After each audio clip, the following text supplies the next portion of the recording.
Good morning, everyone. I'd like to call this meeting to order. I'd like to begin by acknowledging that we're in Treaty 1 territory and the traditional homeland of the Métis Nation. My name is Lynn Nesbitt. I'll be chairing this panel today.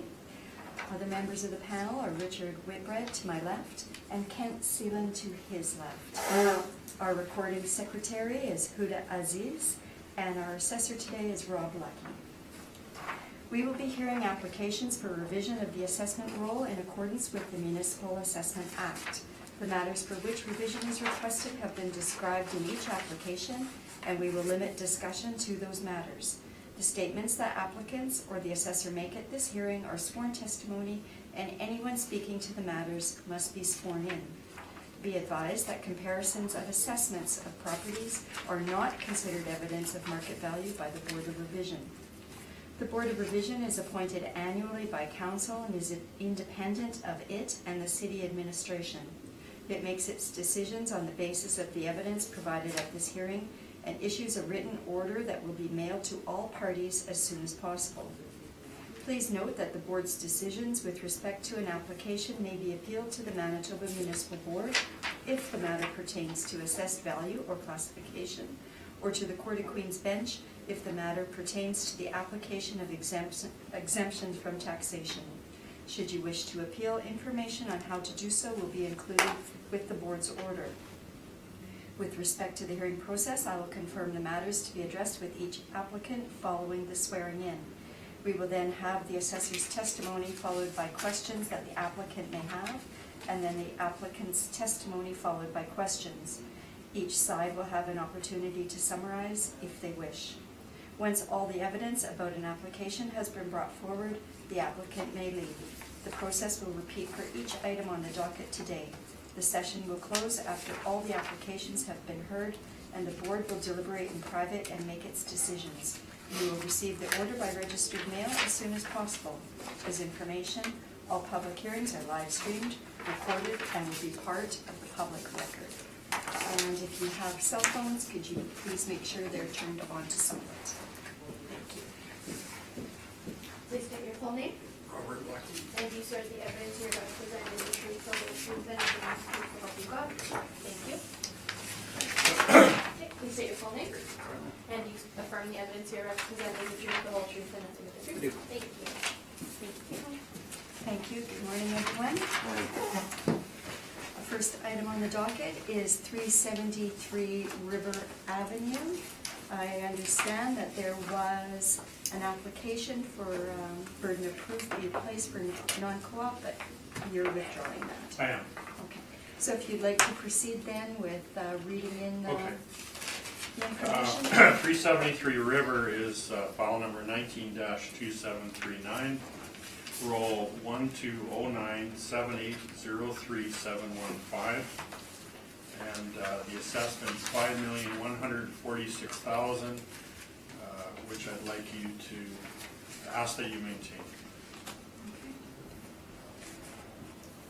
And for the information of the board, we're simply seeking confirmation of that value at this time. Okay, thank you very much. Thank you. Does anybody on the panel have any questions? No questions, Richard? Mr. Chair. Okay, thank you.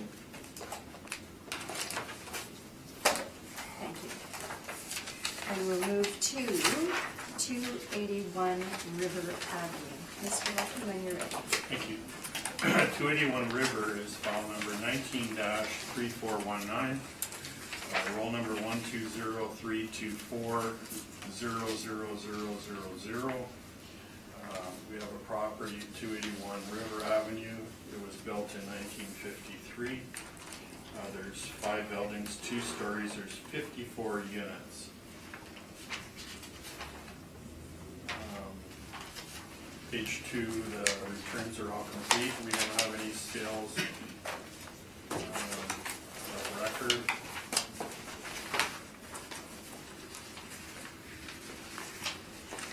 Oh, sorry, I do have pictures here, but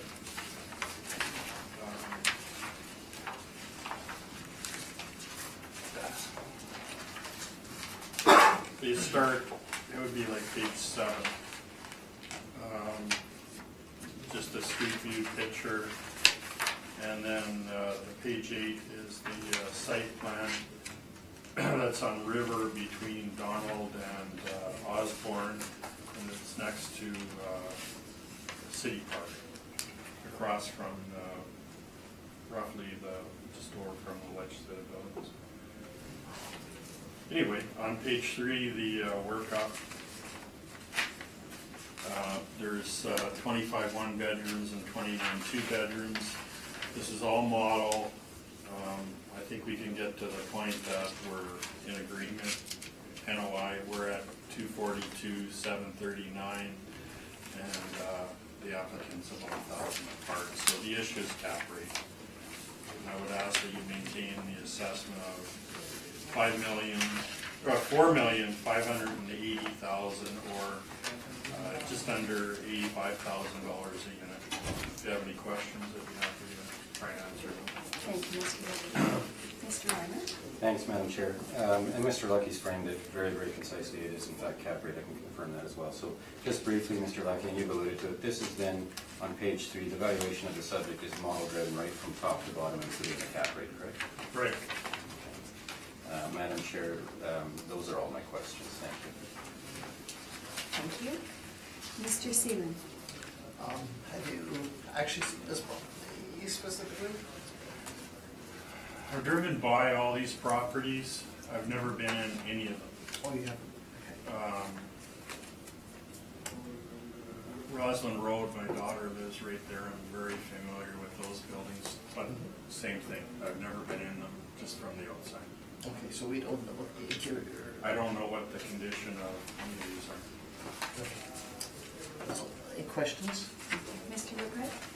Just wondering what would drive that 5.3 cap rate in this case with the 1953 building.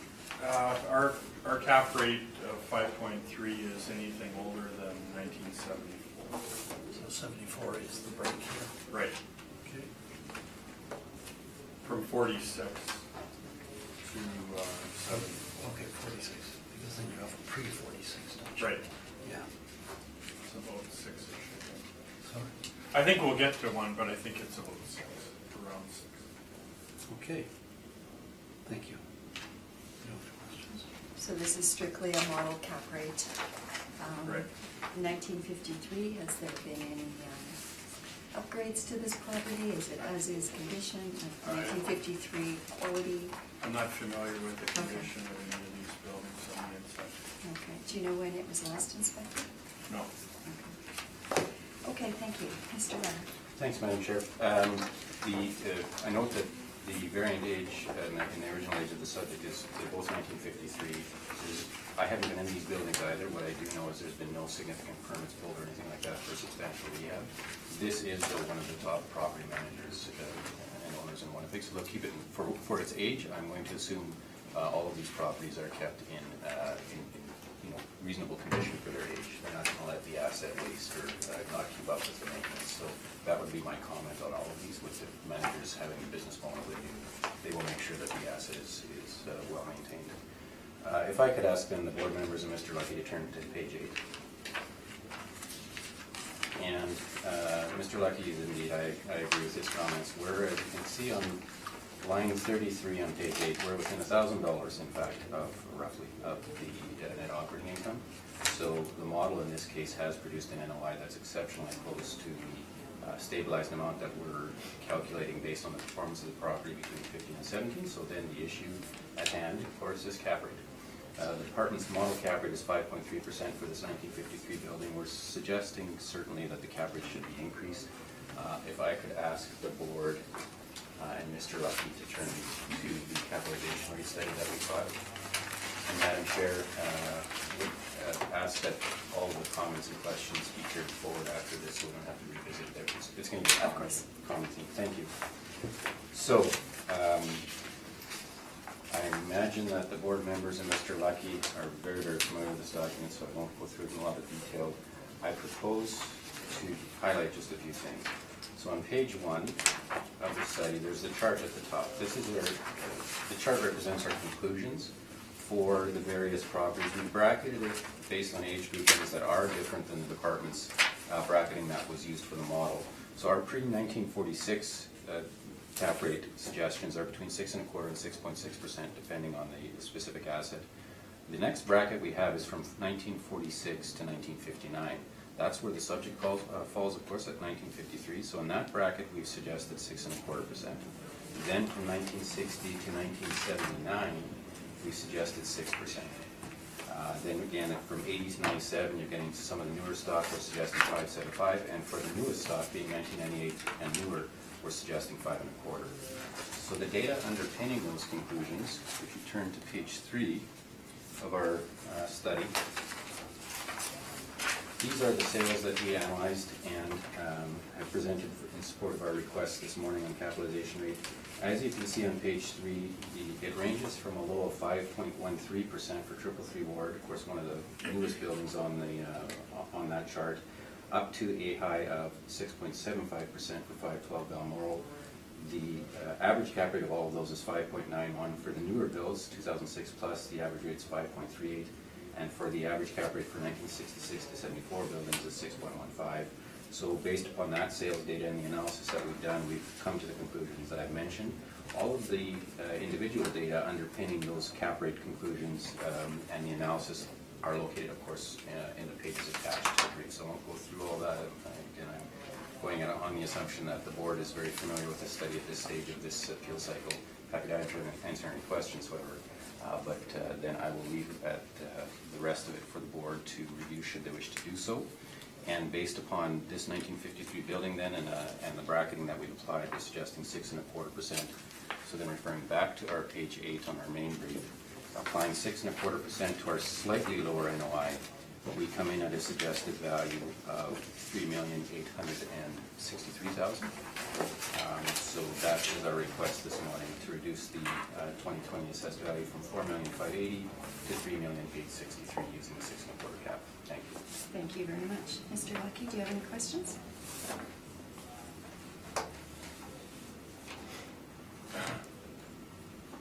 No. Thank you. Mr. Whitbread? Nothing, thanks. Mr. Seaman? No questions, Madam Any Chair. questions? I have no questions. Thank you very much. Thank you very much. We will move to 115 Mayfair Street. Again, issue is amount of assessed value. Mr. Lucky, when you're ready.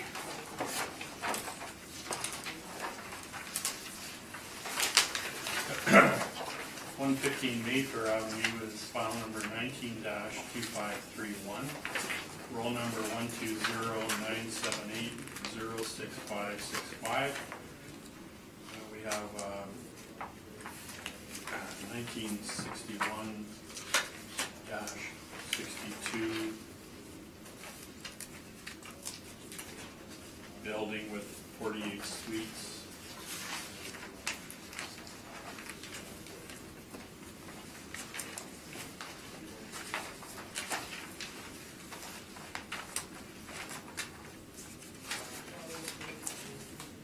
Page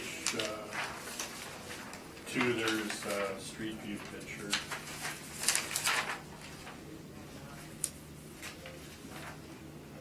Page 3 is the site plan. We're at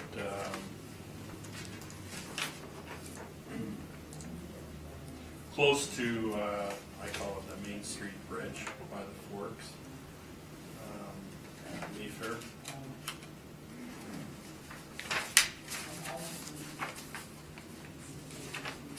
So there's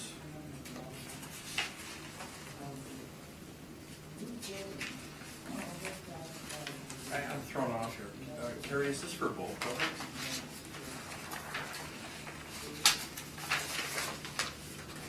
So I've got a total of, They used to be separate. yeah, they did, I think they. Yeah, okay, I they think merged them. combined. Sorry, that's Yeah. what's throwing Yeah. me off. Yeah, it's, so I was it's, wondering about the suite count. Yeah. So, sorry. The second page, it's both buildings. That's why on the front, it says 2 buildings, and I'm going, oh, they used to be separate roles. Maybe last go around, they just merged them. So that's what's throwing me off. Okay, now focused again. And on the next page, the dot is on one, it should be both buildings. They're think they're almost identical, and it's been merged because there was always an issue of the I&Es being separated. Okay. I think the purple line encompasses both buildings. Yeah, I think so now. Yeah. Okay, so page 3, we have our model workup. There's 39 one-bedrooms, 32 bedrooms, and 3 bachelors. So we have model parameters, 53.48% expense ratio. I just want to point out again, at the top where it says average monthly rent per unit, that could say average income, because it's not just rent, it's laundry, parking, everything. So, is our model, I'd like you to maintain, or ask you to maintain the assessment of $4,400,000, or just under $92,000 per unit. Thank you very much. Mr. Reiner? Thanks, Madam Chair. Again, Mr. Lucky, this is model driven from top to bottom, including the cap rate, correct? Right. Thanks, Madam Chair, that's my only question. Mr. Seeland? Again, you have evidence, but and we don't like a condition of these locations. And you don't like a condition of this location. There hasn't been any recent inspections, No, and you don't know the condition of the location. I don't know the condition of the buildings. The location, I think, is good. But I haven't been in the buildings. Okay, thank you. Mr. Thank you, Nichols? Mr. Chair. So just for clarification on your page 1 then, should that be 72 suites and 64 parking? If we're doubling? Because I note on page 5, you've got 72 total units. Right. I guess when it's merged, or when they were merged, Yeah, we just didn't complete it, hey? well, when you change it, you have to change it in 2 places. So Yeah. I'll make a note to change it in the second place. Should we make it 8.8 million too? Yeah, there you go. I don't know if you'd like that, would you? I missed that. Should be 8.8. Yeah. And the gross floor area would be correct, do you think? I'm gonna have to check that too. I don't know. That's questionable, as well as all the rest, land area and stuff.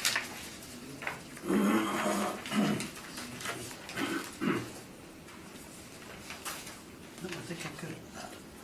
Okay, and so you indicated that this is all model, vacancy of 1.8, and expense rate, everything, all model. Okay. Yes. Yeah, that's one more. Hear that, hear that? Yeah, go ahead.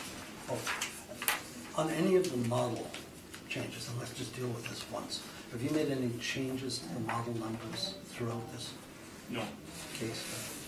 I haven't made any changes to Okay. any of this. Thank you. I won't ask that again. Okay. Okay. All right, so I guess we'll turn to Mr. Reiner. Thanks, Madam Chair. Mr. Whitbread asked a question about the gross floor area.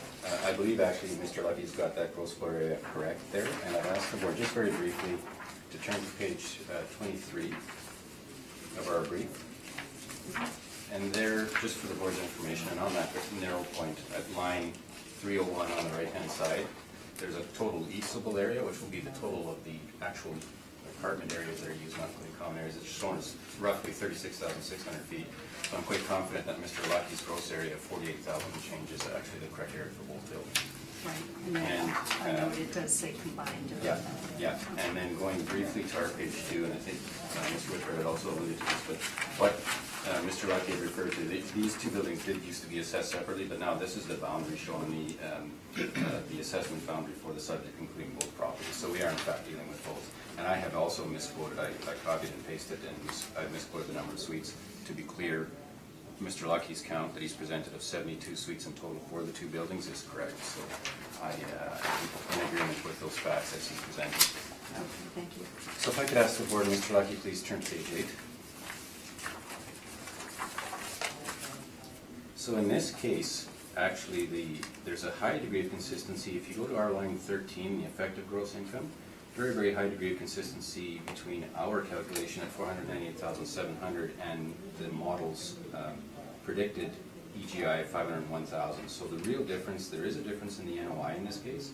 That difference comes down to the expenses. So in line 31, as you see there, the total expenses we're suggesting based on the performance of the property are 303,595. Within that, the repairs and maintenance expense on line 27. I believe the question had been raised by Mr. Sealan as to the condition of the building. As you can see in the repair and maintenance row, there's been some very significant sums of money that have been spent on this building since 2013. Much of that would properly be considered capital.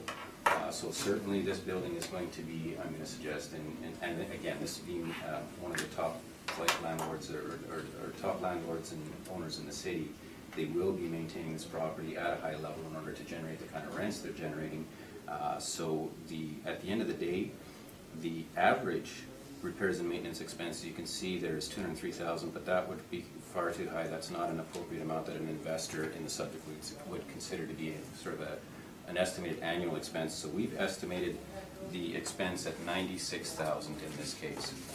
So if you turn briefly to our page 32, the very, very last page of our submission,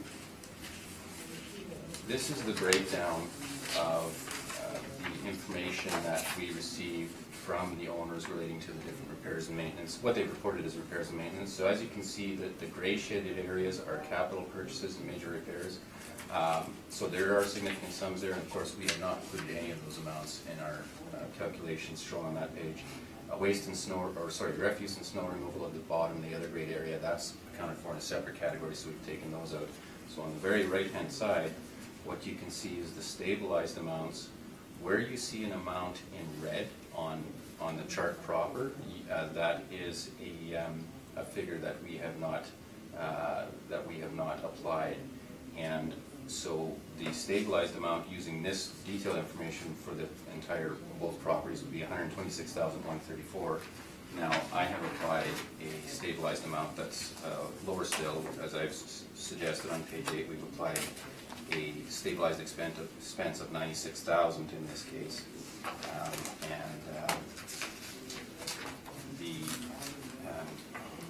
turning then back to page 8, based on that 96,000, the total expenses are 303,595, and the net operating income is then 195,119. That capitalized at 6% for the reasons I've mentioned in our capitalization rate study. We're applying the rate of 6%. And if the board recalls, that's based on our bracketing of between 1960 and 1979. And we believe that bracketing would be appropriate in this case. And the value then comes in at a suggested value of $3,252,000. Thank you. Mr. Lucky, do you have any questions?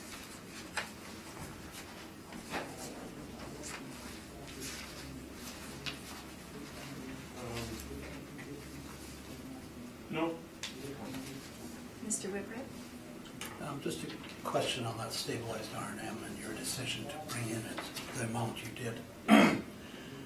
Is that similar to what the assessor might do when they have a model number that doesn't seem to jive with reality, and they can make an adjustment to the model number? Is that what you do in your case? Well, certainly, I can't speak for Mr. Lucky or the assessment department as to how or when they adjust the model, so I can't speak to that at all. But fundamentally, Mr. Whitbread's question is a good one, and this is a good example of it. In this case, you've got a landlord who is putting some very, very significant sums of money into this building and these sums of money would be not just to maintain what they've got, but to enhance it, to refresh the suites in order to generate higher revenue. So this is a very strategic decision with very significant sums of money. But when of course, our whole objective is to value this as an investor might see it. So if you invested all that money, you would not expect to have to continue to do that year in, year out, because a lot of the refurbishment, refreshing will be done already. So certainly that's why, as opposed to, as I mentioned, the average is much higher, will include capital. I've suggested the 96,000 as a stabilized amount. That is based on a judgment, but certainly would represent, I believe, a fair assumption as to what an annual expense might be that would be much more akin to just annual repairs and maintenance, not refurbishing, refreshing, but just annual costs. Okay, for that's it. what I didn't understand. Yeah, yeah. I was thinking Yeah.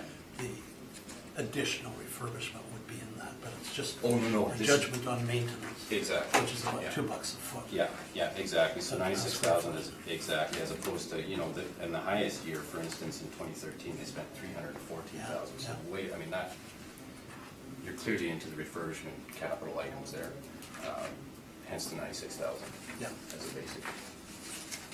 just a general question for my education then. If you go to that level at 300,000, Yeah.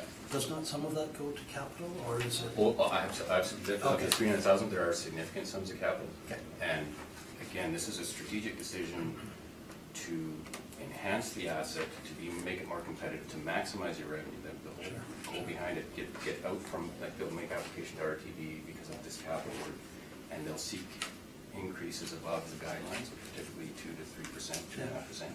And so it's a very deliberate strategy to enhance the revenue on the assumption that the market can bear those kind of more significant increases. And is that in light of a lot of new apartments that Yes. are coming to Yes. market? You Yes. have to compete with them. Yes, So- exactly right, okay, gotcha. exactly right. Thank you very much for that. If they want to compete with those newer buildings at rents, of course, then they're gonna charge rents that are not the same as but getting closer to those buildings, but they have to have a very, very well refreshed, renovated asset in order to do that. I understand, thanks. Thank you. Mr. Seaman? There are basement suites in this locations? Sorry, Are are there there- basement suites locations?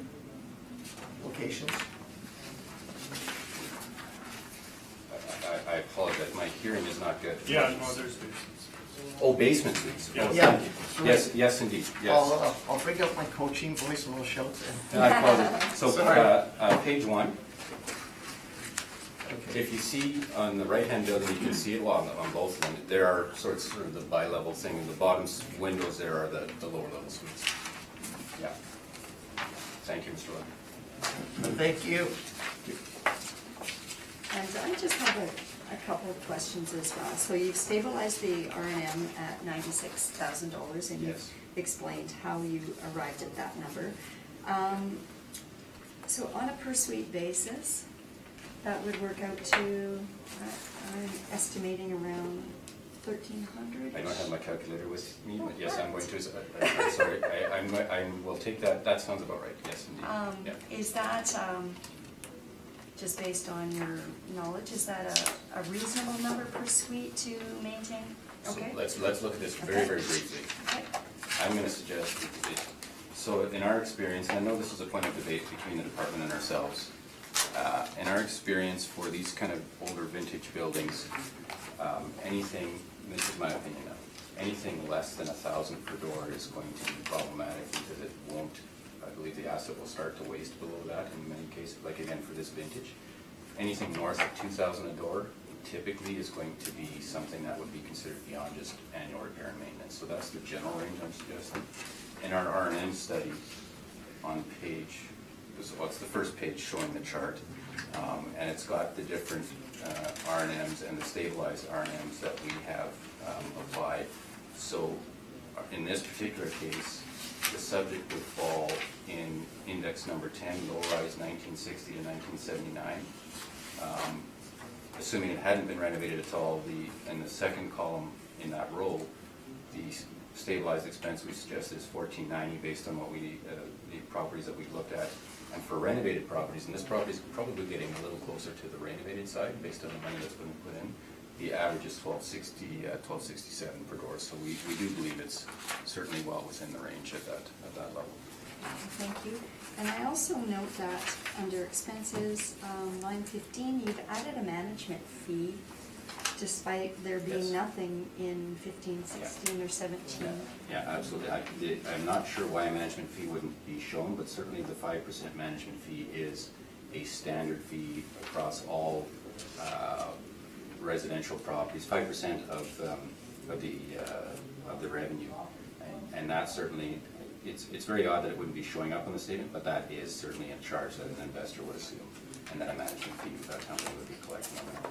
So that is something that you've taken a look at their statements. It's not included in their statements. This is both an owner slash manager, so I'm guessing that had to do with why they didn't report to themselves that they had the 5% in there, but yeah, if an investor were, if an investor were looking at this property, certainly, as I say, a management fee, standard management fee would be for sure, notwithstanding that it would be showing up where you've got an owner manager running both, with both roles, both as an owner and a manager. Okay. All right, thank you. That's all my questions.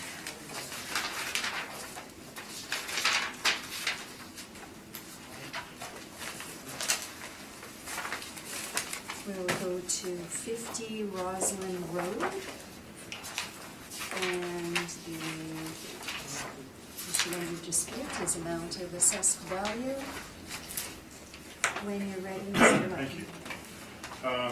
50 Roslyn Road is file number 19-2296, roll number 120-324-78500. We have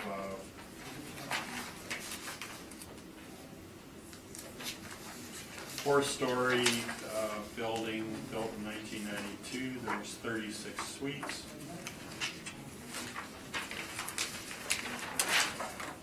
It's owned by Winnipeg Housing Rehabilitation Corp. This is social housing. On page 2, there's the returns are in every year. There's no recent sales. The next page is the street view of the building.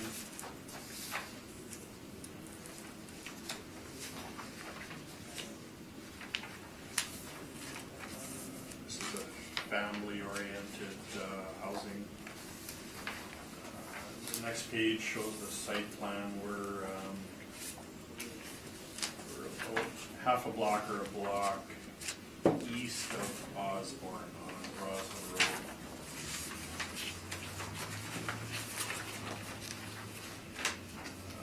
Next page, this was the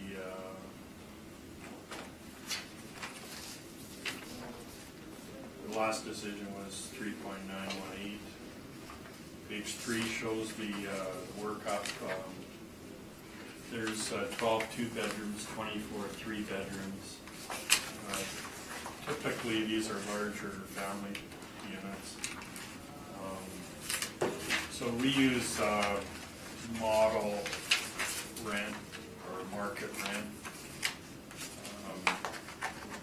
And the total income per unit is, we're using 1,080.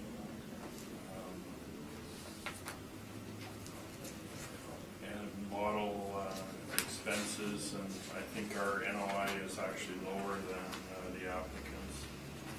And a 5% cap rate for, this is a modern building.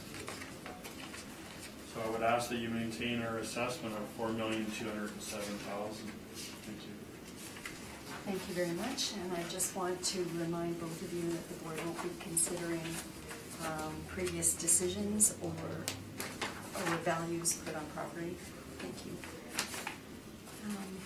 Mr. Ryan. Thanks, Madam Chair. And again, Mr. Lucky, this is, as I understand it, model driven right through to the cap rate as well, correct? Right. Thanks, Madam Chair. That's my question. Thank you. Mr. Seaman. No questions, Madam Chair? Mr. Whitmer. I have none, thank you.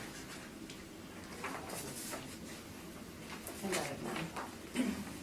Mr. Madam Ryan. Chair, page 8, please. Mr. Lucky's comments were exactly right. Our NOI in this case, as you can see at our line 33, our net operating income is actually about $13,000 higher than the NOI predicted by the model. We do believe this is a fair representation, stabilized representation of an NOI for the property. The cap rate in this case, so that's the issue, is cap rate, and we're suggesting in this case 6.25%.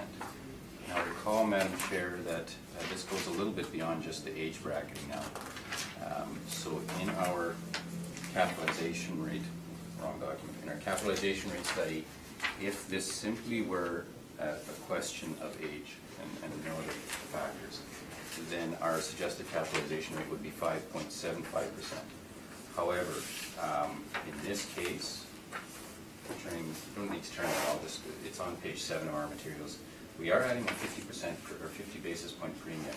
And that's for 3 reasons. As Mr. Lucky had indicated, this is lower income housing, which normally has no on-site landlord or air conditioning, which can be problematic in our summers. The low-income tenancies and sort of the turnover that's sometimes associated with that, and the basic finishes and limited parking. So those 50 basis points added to the 5.75 base rate result in a suggested capitalization of 6.25% in this case. So if you go briefly to our page 20, this is the form that the department sends out, talks about the different amenities in the properties, what it may or may not have. And as you can see there, towards the sort of first large rectangular box, the air conditioning, there's no central or wall units, so no air conditioning. And in terms of the parking, I believe there are very, very limited stalls here. So the number of parking stalls is 17 relative to the total number of suites of 36, so it's about a 50% ratio of parking to suites, which is much lower than one would typically find in a multifamily property that is being run by a private landlord. So for those reasons, we're suggesting to add 50 basis points to our capitalization rate. Applying then that 6.25% rate to our higher NOI results in a suggested value of $3,570,000 as shown on page 8, and that is our request this morning. Thank you. Thank you, Mr. Runner. Mr. Lucky, do you have any questions?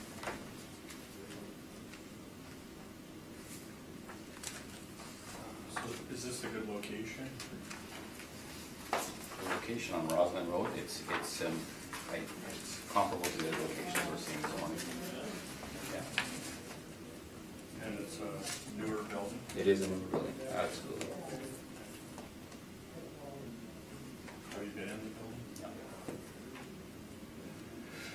No further questions. Thank you. Mr. Seelan? Would you say parking is a big issue? Parking is a problem. Typically in a privately run building, you're looking at something very close to a 1-to-1 ratio. And when you start talking about a parking to unit ratio of 50%, that would result, if an investor were looking at this and seeking to go from the structure it's got now to a privately run operation, a 50% parking ratio is problematic, especially in a market where the market's becoming more balanced and perhaps not in favor of the tenant, but the tenant has more choice, where they will, for the same amount of rent, if they can find one suite with a parking stall that you'll have to pay extra for, but they'll still have the ability to have the parking stall relative to a suite where they have no option to do that, that will then result in a higher level of risk to your income stream for your property. Thank you. Thank you, Madam Chair. Mr. Whitbread? So when you premise that comment about the parking then, and when they build these or buy these buildings for income-controlled housing, this is Winnipeg housing. Yeah, indeed. The expectation on their part may be that not every tenant will have a parking spot. Absolutely. Do you take the opposite premise and look at if this is an empty building and you want to put it on the market, that becomes a limiting factor? Is that what I heard you kind of say? Yeah, that's exactly right. If a private investor were seeking to buy the building, you don't run it as a private investment, the 50% parking ratio is problematic. Right. Because then the same assumption that Mr. Whitbread that you had mentioned, if you're not focusing on the market that is currently occupying the building with something that's more competitive with some of the other privately run buildings, most of those privately run buildings will have more of a 1-to-1 ratio and therefore offer the ability, at least if the tenant wants it, to get a parking stall. I understand. And when you talk about budget housing, low-income tenancy budget housing, is that again speculating that there may be higher R&M costs attached to that? Yes, because of higher turnover. The higher degree of turnover in those types of operations, which is typically creates a higher overall level of expense for, as tenants move in and out, for the repainting and redoing of, not significant things, but just maintaining that suite. It becomes, on balance, a little higher overall risk for that reason, because of that term. I can see that thinking applying to a building out in Charleswood where it's almost all one-bedroom suites and single people. Did you extend that thinking to a family-oriented Well, building as well? I think that's a fair comment. Mr. Lucky made that comment. I would suggest then that in that type of, I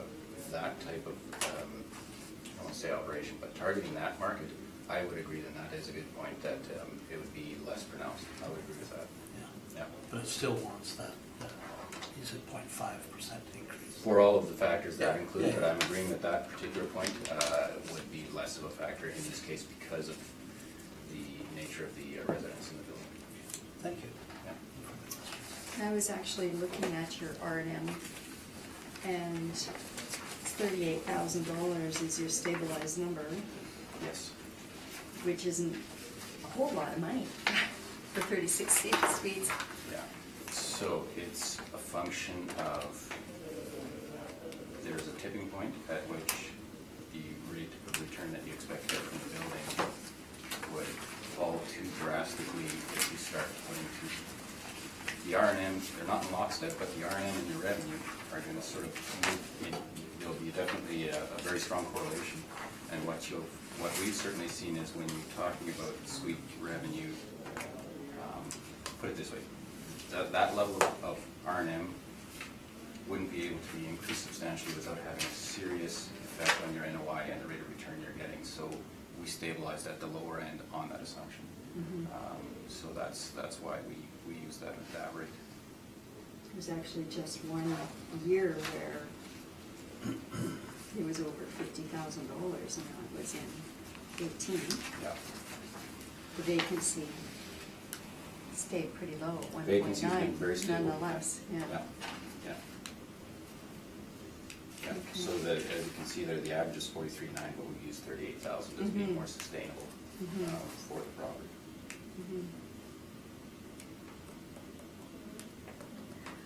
And you spoke about basic finishes. You haven't been in the property. I have not. It's an assumption. It's an Yeah, assumption? Based on what we The know owner? the model, the business model of this owner is. Yeah. Okay. And no pictures of the inside Nope. either? Nope. Okay, thank you very much. Thank you.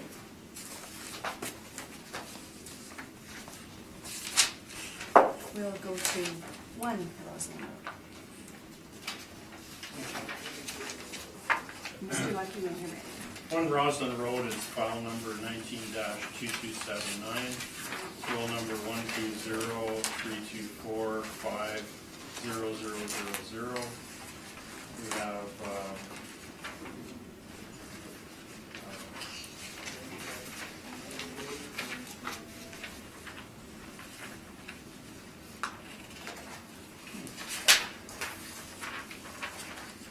four-story building.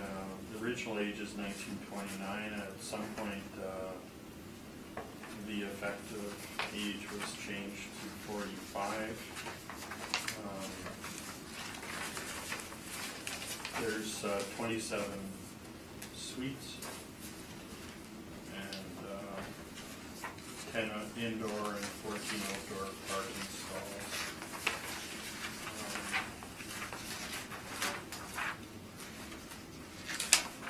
Page 2, the returns are all in.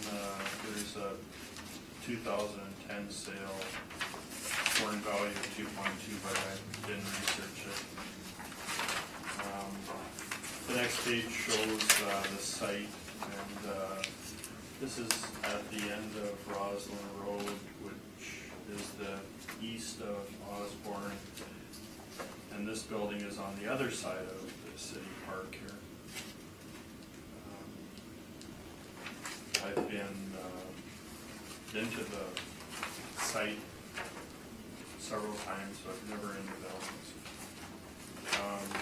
The next page shows the street view.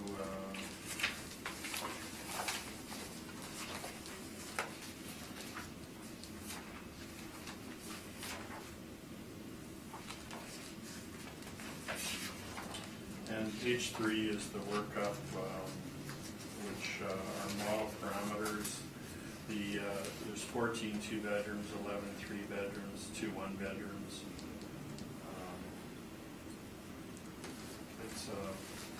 It's a strong area for rent. So overall per unit is, model is 1285, model vacancy, model expenses, and I would ask that you maintain the assessment of $3,143,000.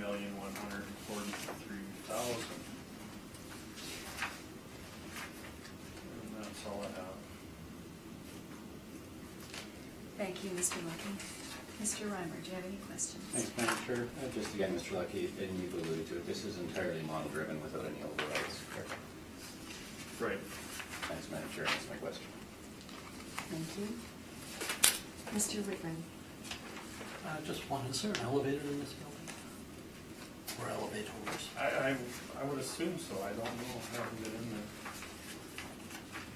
Normally, anything over 3 stories would. I would wonder, but it is 1929, so hard to know. Okay. There's not a lot of 4-story 1929 buildings, that's why I had to look at the picture.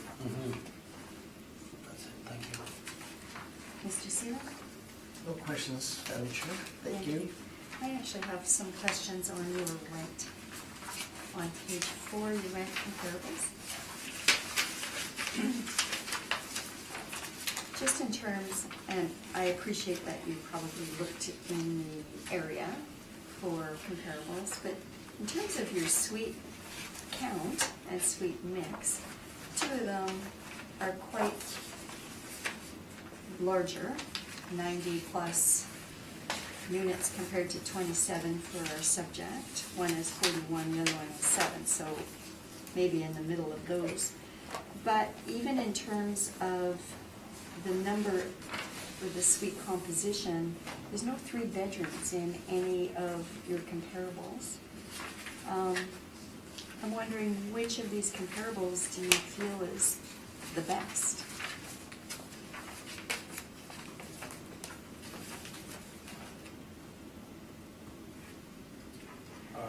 The suite mixes are really high for this vintage of buildings.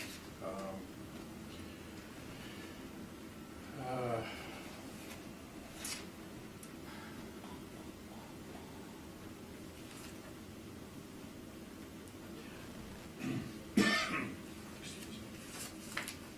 I would say that the 2 on Grosvenor are probably more similar. The 41 and 7, but again, no 3 bedrooms. Right. You're thinking more similar in terms of size. They're older too.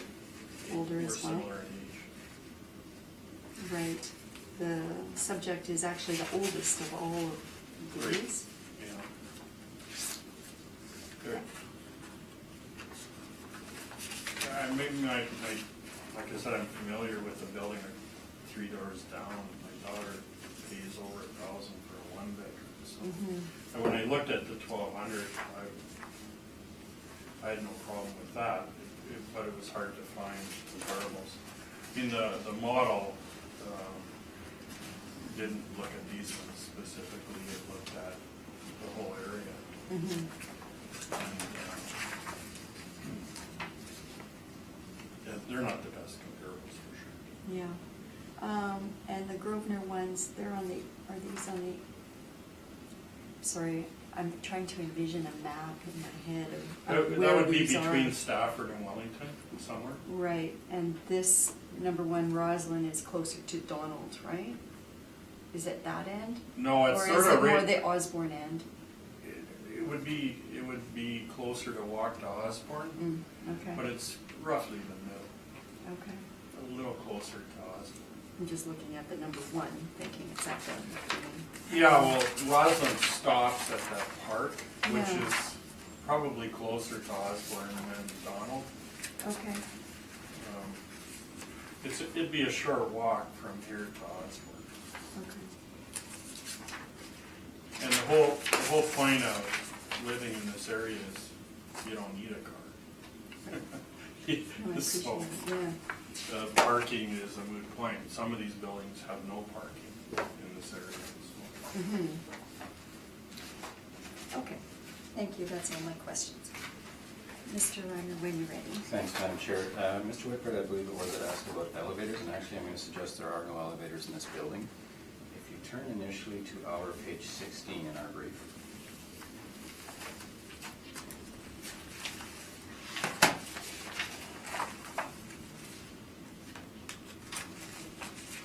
On page 16, again, that top, the property features / amenities, on the left-hand side it's miscellaneous, and one of the miscellaneous items is elevator, and it's not checked off, and I don't believe there are elevators in this case, so just on that point, I wanted to bring that to the board's attention. Thank you. Page 8 then, please. Oddly enough, in this case, we're not debating cap. The capitalization rate we've applied at line 34 is 6.6%. We do not disagree with the department's rate in this case, and it's consistent, again, with our capitalization rate study and the bracketing for this older building. So the divergence in the calculations of the market or assessed value in this case, if you look at our line 13 to start with, our effective gross income, you can see we're much lower. We're at $336,178, which is fully $65,000 less than the department.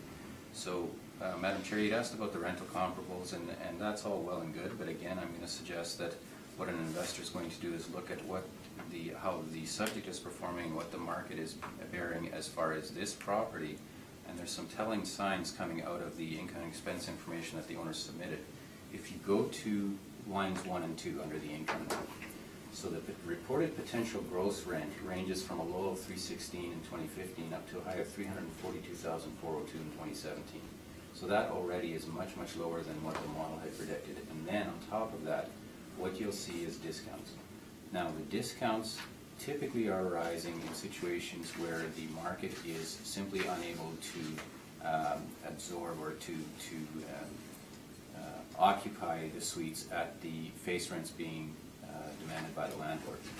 Recall earlier in one of our earlier hearings, I'd said one of the business strategies of these top flight landlords is to put significant sums of money into the building to refresh, rehab, these capital expenditures, then to apply to the rental RTB, the rental tenancies branch, for increases above the guidelines, and then to attempt to implement those above guideline increases. In this case, I believe that's what's happened. Is there's certainly, Mr. Lucky had mentioned the variant age. I do believe this property has had significant work done to it, and what's happened though is that the market simply isn't bearing the higher face rents that the landlords is wanting to charge. Now, they still will be charging. The face rate is going to be at the higher rates, so that they have the ability in due course to increase those rates to what the RTB has already approved. So they don't want to, even though the market is not bearing those higher rates, they don't want to be, they don't want the face rates to be reflecting anything less than that. So the mechanism to use, which is being used in this case, where the market is not going to bear those higher rates, is to actually provide discounts.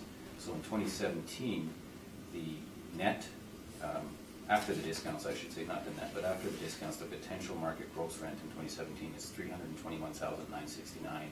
That's taking the $342,402 less the discounts that were reported, and then adding in, as you see there, for parking and laundry. So at the end of that process, as I say, we get an effective gross income of $336,178, fully $65,000. In fact, closer to $70,000 less than what the model has predicted in this case, and that represents the ability of this property to generate as far as gross revenue. So then, though, if you go down to our expenses, line 31, our total expenses are also much lower than what the model had predicted at $161,622. So then, taking the lower EGI and the lower expenses, we arrive at a net operating income of $174,556. Capitalized at 6.6% results in a suggested value of $2,645,000. For the board's reference, that $49,130 in repairs and maintenance equals a stabilized rate of $1,820. That is higher than some of the other rates we've seen this morning. This asset being an older asset, we believe stands to reason that the stabilized amount would be at the higher end of the range. The 49,130 certainly is less than what was actually spent in 17 and 16. In 15, it was lower at 37,000, but then in the previous years, it was also at the same sort of level, so we believe that's an appropriate stabilized amount, and therefore ask the board to order accordingly. Thank you. Thank you, Mr. Ryman. Mr. Lucky, do you have any questions?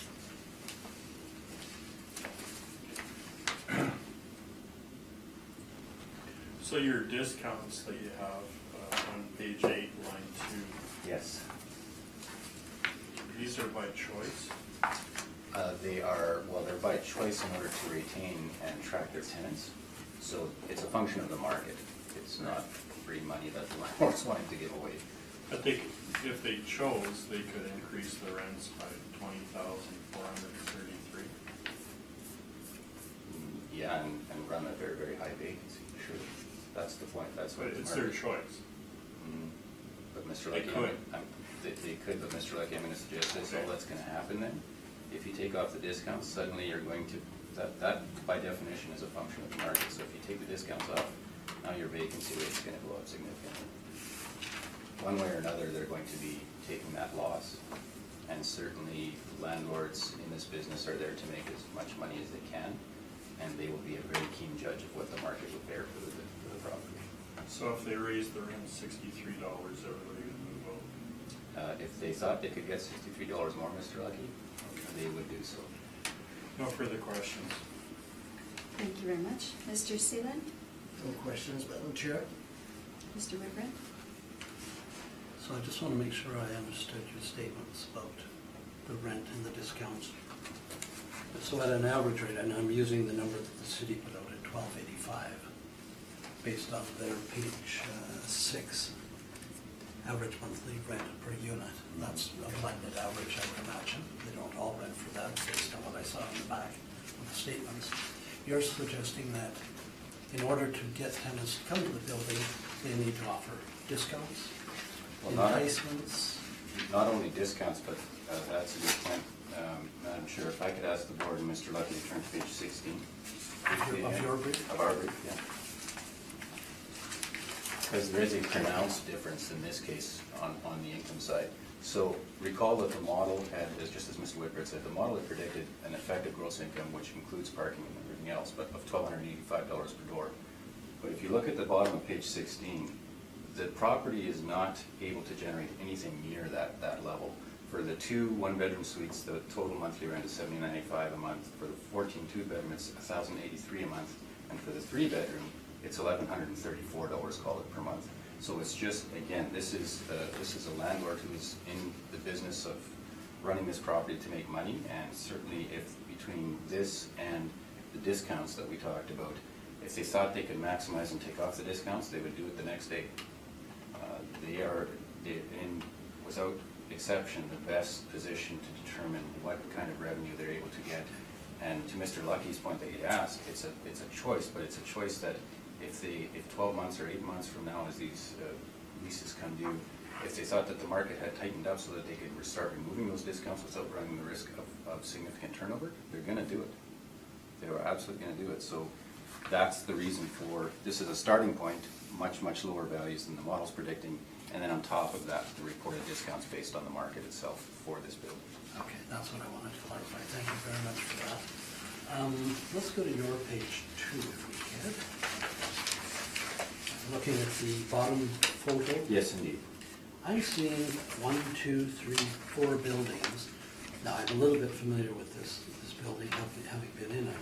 I believe those are parking structures on the south and east corner of the property.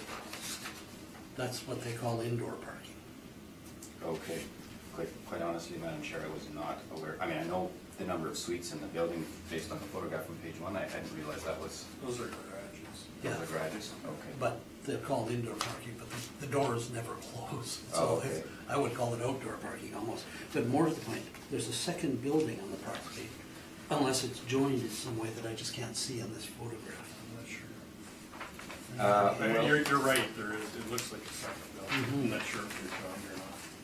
Is it not? So going to our page 1, is the second building not the one on the left-hand side of that picture there? Like It appears to be. That's what I thought it was, but I, Yeah. again, But it says one building, I believe, in your evidence, Mr. Hutchinson. Oh, I see, okay. Yeah, I'm just trying to attach what I see in the folder. Yeah. You know, they could be joined underground, they could be joined with a steam central heating plant, I don't know. Don't know? Yeah. Okay, and you don't know, Mr. I don't know, although here's a clue, and I think you're right, Mr. Lackey and Mr. Whitbread, at page 15 of our materials.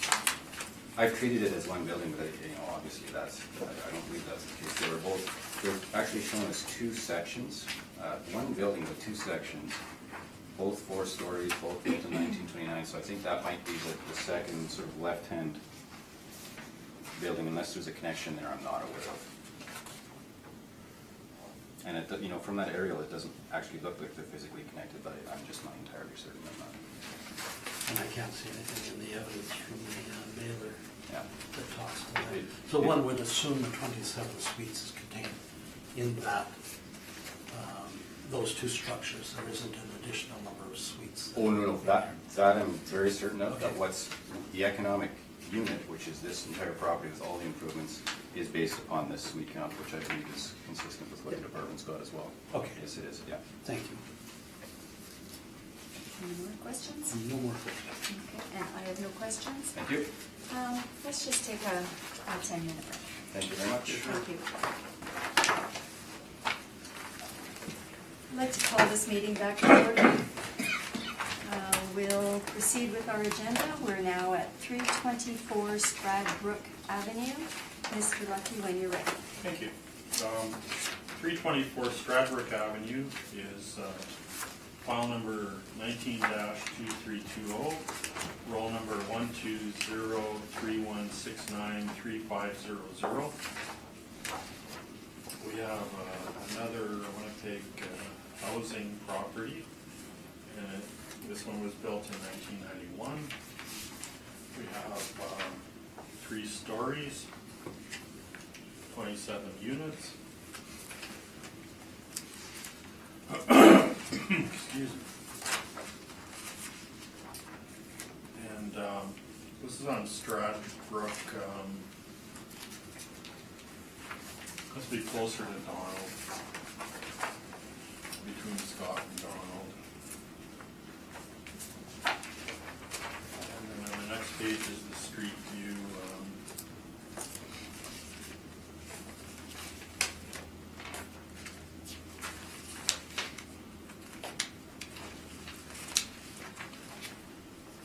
Page 3, we have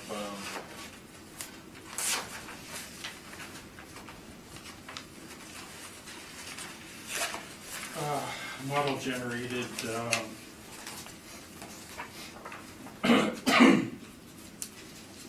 there's 27 1-bedrooms. Our overall income is about 777.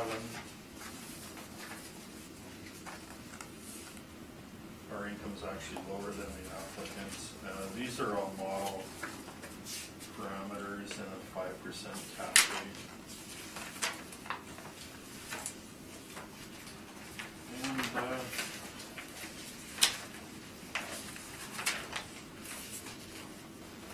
I think that's all I have. So if there's any questions, I'm happy to try and answer them. Thank you, Mr. Vernon. Thanks, Madam Chair. Again, Mr. Lucky, right through to the 5% from top line. This is all model driven, right? Looks that way, yes. Thanks, Madam Chair. That's my question. Thank you. Mr. Seaton? I guess I've already asked these questions, but you haven't actually been at these locations. I've driven by many times, but I've never been into the building. Is this a good location? Like it has 8 parking stalls. Well, as I said previously, especially 1-bedrooms, like this area, a lot of people don't have cars. Some of the older buildings don't have parking stalls or only a couple stalls. And especially at this rent level, we're hitting this building pretty hard already. We're coming up at 700 and change for rent, total income. The actual rent would be lower than that, but, I would say, no matter who owned this, normally the tenants would be, wouldn't necessarily have cars. Okay, thank you.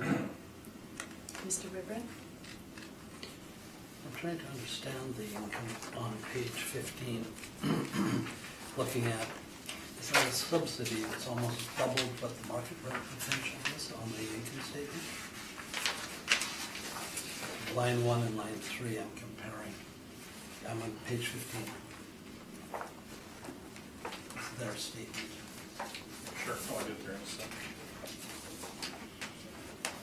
So line 1 and line 3. Right. They get about double subsidy over what the actual rent paid by the tenants will be, if I read this correctly. Right.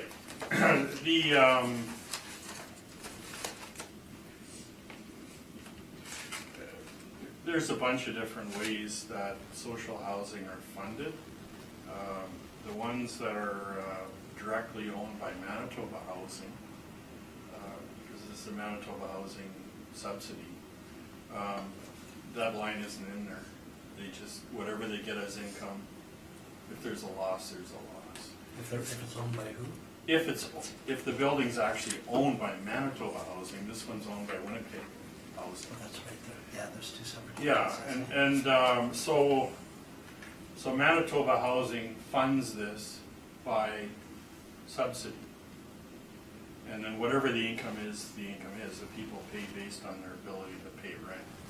Mhm. So if this was a privately owned building, then the rent would be at market. If the people couldn't afford it, they would get subsidies to themselves to Right. pay their rent. So those are the three different ways that social housing are funded. One, if they're owned by housing, they subsidize it by paying whatever it costs to run. Understood. In simplistic answer. Why This one, they set it up, they base, what it costs to run, and housing agrees to give them a subsidy to keep it running. Mhm. And then, like I said, the private one would have market rent, and if the people need help paying, they can get help. Yeah, yeah. As You can rent. see that in the rent roll. Yeah. I asked the question because I look at the rent roll. You have 776 on your rent, which you said is high. I think you said it was high. Right. And I'm seeing 285, I'm seeing 411, 421, which is obviously based on ability to pay. Right, 285 is normally social assistance. Yeah. So And that's 411 maybe based on some pension income, or whatever it might be. Exactly. But then the rest comes from a subsidy.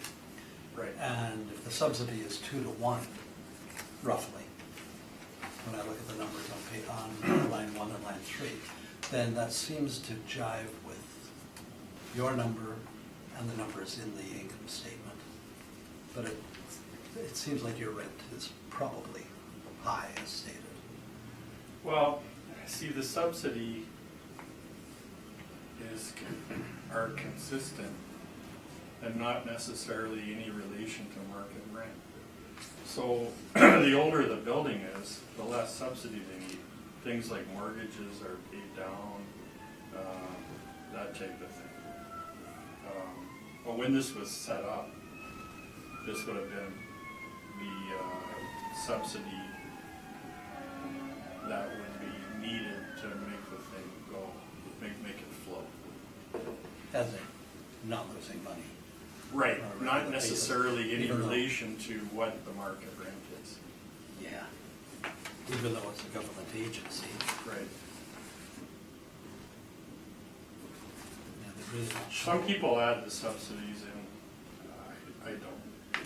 If it's a really old building and their agreement's finished, there is no subsidy. Yeah. I mean, it's evident by the fact that the top line and the bottom line are exactly the same. There is no income, there is no loss. Right, If you look at total expenses against total. yeah, it should hit zero. bang on, it should Yeah. be, and that's what you're making. Yeah. Okay, I think I have an understanding of this. Yeah, the goal is, to cover the expenses and not intending to make money. Yeah, Just one further question, I guess. Do you know whether the building is solely designed for people on social assistance?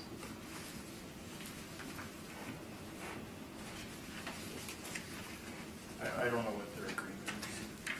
Thank you. No further questions. Thank you. And your 5% cap, that's again a reflection of age. Right, it's, Size. you know, it's a newer building in a good area, high rental area. Okay. And just looking at your table, you used a 5% cap, and I guess this is a low rise, 20 percentile is 4.9, so you see this as one of the better buildings. Well, Or maybe more in the middle. I don't really it's, know. I mean, it's better in some ways that it's newer and it's more Mhm. modern Mhm. construction technique. Okay. Social housing is typically a little bit modest finishing, which could be easily updated. Mhm. Flooring and most of the buildings in this area don't have air conditioning. People pop a window on it for $100. And then there's your air conditioning. Okay. I do have a question. Oh, pardon me, you have another question? Yeah. Okay. Do you know whether the building is age related? Over 55, over 65? I don't know. You don't know that? No idea. Okay. Okay. Thank you. Thank you, Mr. Reimer. Thanks, Madam Chair. Page 8, please.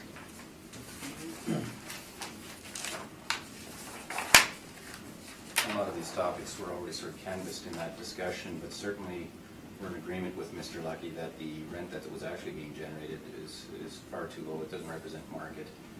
The subsidies, as Mr. Lucky had also indicated, the subsidies certainly appear to be geared towards, the vast majority of it is geared towards being able to have the property operate at a break-even proposition, which for 2017, the mortgage interest and the debt repayment was about $175,000. So that's primarily, it's a function of, it's non-market considerations, put it that way. So what we are suggesting, as you see in our line 8, we are in agreement with the department's effective gross rent of $247,181, and we've actually applied then to that EGI, the laundry, parking, and miscellaneous income. Wasn't substantial, but we've put it in there. The expenses that we've calculated are total, as shown on line 31, $132,337. That then, at the end of the day, results in a net operating income that's very, very close to the model predicted NOI. We're at $116,871. That's within $4,000 or so, I guess $5,000 of the department's NOI. So not a lot of difference in that respect. The issue, again, in this case, is the capitalization rate, and for the reasons we've suggested, again, with this asset, the base cap rate, based on age alone, viewed in isolation, would be 5.75%, but we are adding that 0.5% premium for the air conditioning and the fact that this is lower income housing and the limited parking stalls. Notwithstanding Mr. Lucky's comments, I certainly do continue to believe and suggest that a property with parking ratios in the 50% range could certainly be problematic and adds a risk factor that isn't usually there in terms of the privately run enterprises. So we're suggesting that 5.75% plus 50 basis points for those risk factors, then resulting in a cap rate of 6.25%, and as shown on page 8, the suggested value then is $1,870,000 for the subject, and ask the board to order accordingly. Thank you. Thank you, Mr. Reimer. Mr. Lucky, do you have any questions?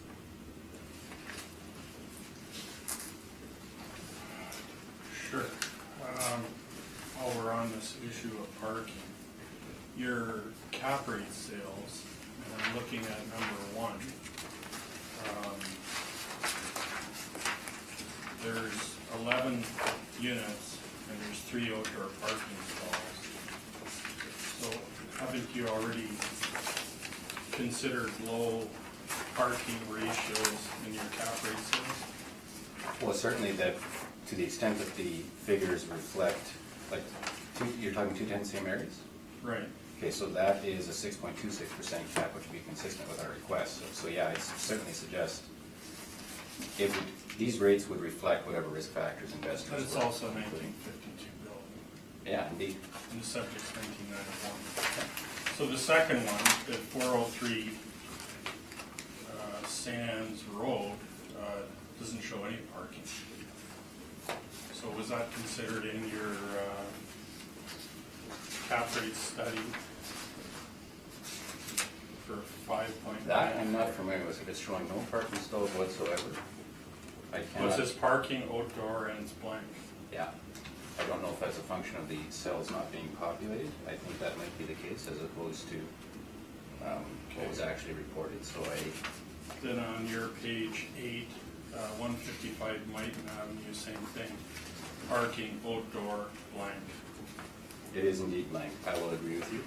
And actually looking at the other ones that are populated, I'm going to suggest, Mr. Lucky, you could certainly assume that there was no parking stalls. I'm not making that assumption necessarily, because it would seem very odd that none of these buildings would have, or the buildings you're talking about, they would have no parking.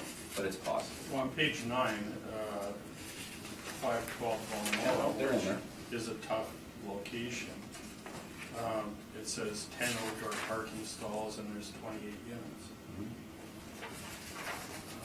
So, And a 675 cap. Yes. well, it's a tough location. Right. Anyway, the point I'm making is you're adding a premium.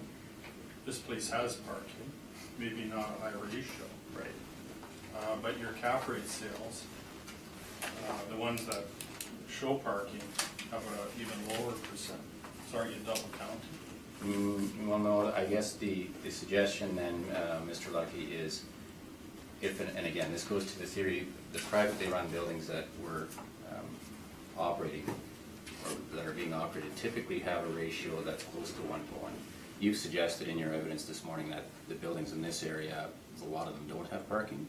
We're continuing to suggest that if you're talking about a parking ratio, a private enterprise coming in and buying this building and starting to run it for as a private enterprise with a parking ratio of less than 50% or in the 50% range, we do think that is a risk factor.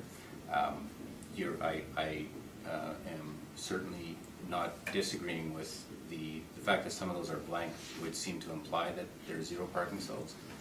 Those rates are typically at or near the kind of rates we're talking about as far as 5.75 plus the 50 points. So, as far as quantifying it, it's not, there's no way to, or we haven't attempted to mathematically quantify that 50 points. We just believe it adds an element of risk. Okay, thank you. Thank you very much. Mr. Seelan? No questions, Madam Chair? Mr. Ridgway? Do you know whether there are age controls on this building? That I don't, actually that question is going to, I don't know. I believe I think the other question that came up is, are they all sort of geared to income? That I believe is yes, but as far as age requirements, that I don't know. I don't believe it's listed on the age and opportunity site as a 55 plus, for instance. The premise for that discussion, because you wanted to be mitigating some of your comments about low income, more use, harder usage. If it was an older population, elderly Yeah, folks would not be as rough as a family structure, for example. and I do not know the answer to that question. Okay, thank you. Thank you. Thank you. And I have no questions. Move to agenda night number 7, 390 River. The issue is quantum. Mr. Lucky, when you're ready. Thank you. File number 19-2743. Roll number 120-320-55000. We're at 390 River Avenue. We have a 3-story 1910 building.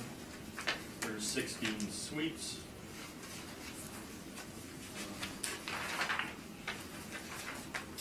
There's a very old sale and all the returns are up to date. The next page is the overhead. We're at on River Avenue.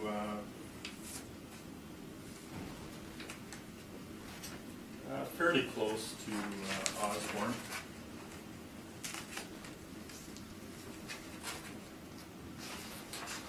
And then phases the street view. I believe on the left is kind of a higher end condo project and a modest older building to the right. Page 3, we have our workup. We have 14 one-bedrooms, 2 two-bedrooms, and our overall income per unit is $858 per unit. We have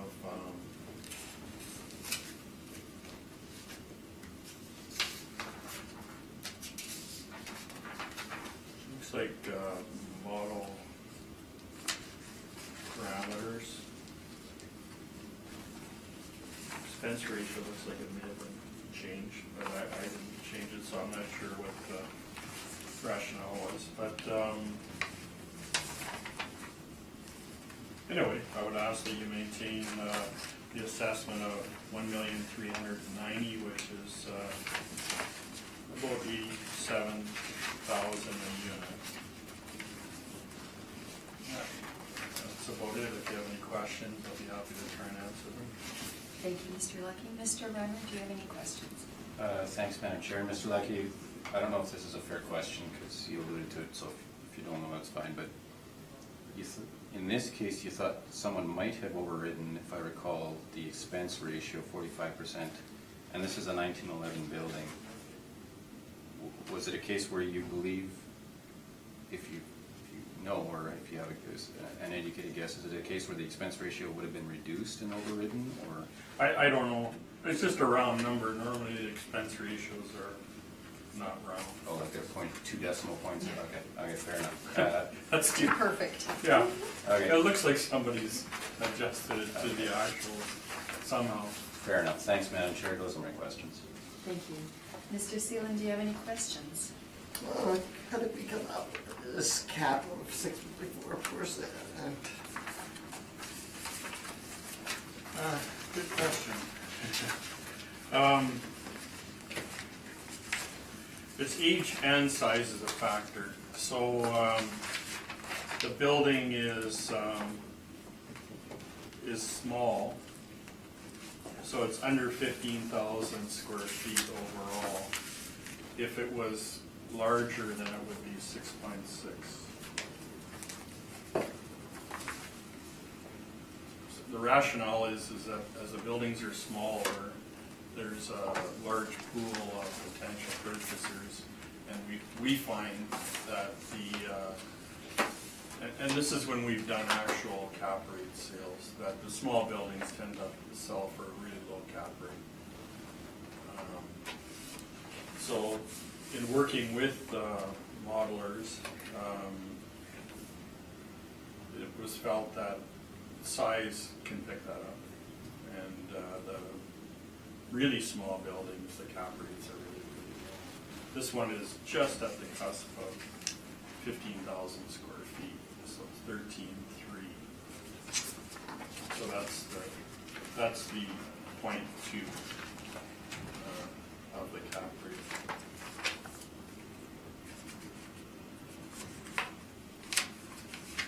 Thank you.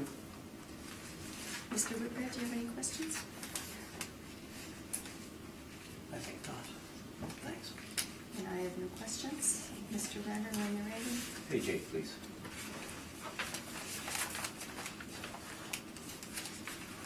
So in this case, capitalization rate is actually not at issue. We're agreeing with the 6.4%. Again, the pronounced difference in this case, one of the previous cases was very similar. If you go to our line 13, the effective gross income, the actual performance of this property is certainly it's generating gross revenue that's significantly less than the model predicted. As you can see, their effective gross income is $139,555. That is roughly $22,000 less than the model predicted. If you look at our top lines, again, this is a case where the property discounts are being applied to the property in order to keep the vacancy at a reasonable level. And for 2017, the potential market gross rental was $138,908, which is what we've applied along with some minor parking and miscellaneous revenue. So the difference in this case really does come down to that gap in the effective gross income. Our expenses, when you go to line 31, our total stabilized expenses are $67,490. That then results in a net operating income of $72,065. We're applying in this case the same capitalization rate of 6.4%. That would be consistent with our study and the older age bracket, and then the request this morning becomes $1,126,000. Thank you. Thank you. Mr. Lucky, do you have any questions? No. Mr. Whitbread? Page 22 on the mailer. Just trying to make sense of something I'm looking at there. The suite rental income box in Yes. the middle of the page, or Yeah. towards the bottom. Yeah. Two-bedroom suites at $343. See what I'm saying? Yeah, that doesn't make any sense. And then I think those are large one-bedroom, there are three Yeah. of them, at 803 versus 675. Yeah. That seems to jive, but I'm gonna suggest the 343 is that's an error. I just, that figure, I agree with you, doesn't make any sense, although it's also reported on page 25 at the same level. it wouldn't be a deal for a caretaker, would it maybe, or? Well, let's look at my page. Oh, yeah, it probably would actually. So if I could refer the board back to our page 8. The caretaking wages and benefits are virtually nil after 2015. They're very low, and then after that it's a couple of $100. So the quick answer is that, Madam Chair, to Mr. Whitbread's question, I don't know for sure, but I'm thinking they are tied in based on that level of expense reported, but I cannot say for certain. So my question then comes to, would that be built into the discounts on line 3 or line 2 of your page 8? It's possible. Because It's that's possible. fairly significant, that's Yeah, $500 a month, that's Yeah. $12,000 Yeah. a year for 2 suites. Yeah. That is certainly possible. I just cannot say. Don't have an answer to that. Okay, thank you. Right, and Madam Chair. I'm actually looking at the assessor's page 9. Oh. And the numbers are Oh, shown no, isn't there, that but they're interesting? different. Okay, so why is that? That's very interesting.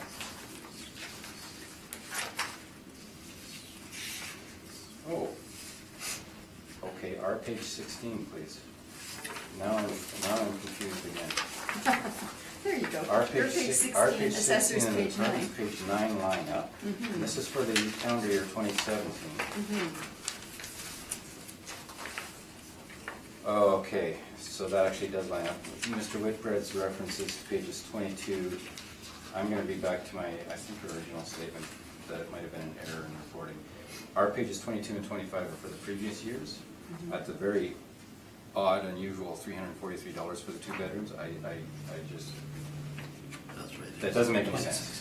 2016. But the 2017 return, I believe, would be much more representative at $875.50 Mhm. Okay, so- For the so- 2-bedroom. for the 2-bedroom, yeah. Mhm. Yeah. So my question about the discounts probably doesn't apply then.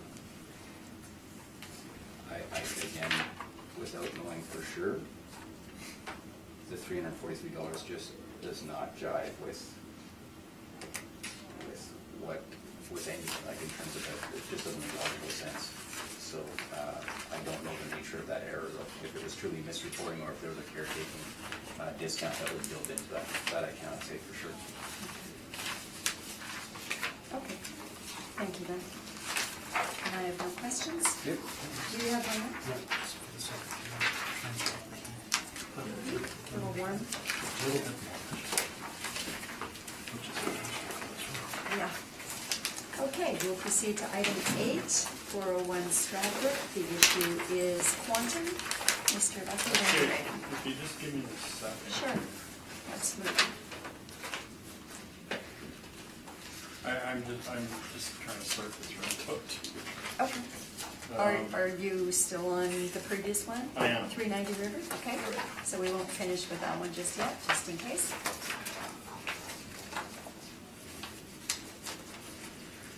So, On your page 16, when I run that, rent alone, I get 148,512. So the potential is 148,512. Oh, okay, which is very close.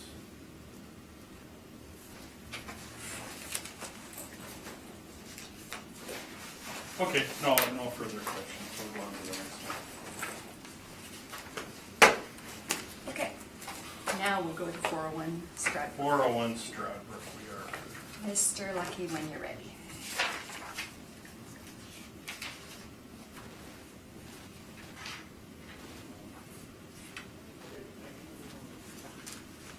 Stradbrook is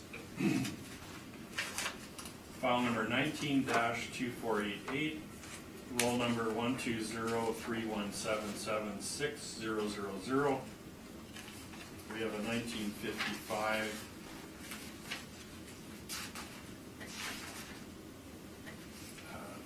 two-story with basement, built in 55. There's 16 suites.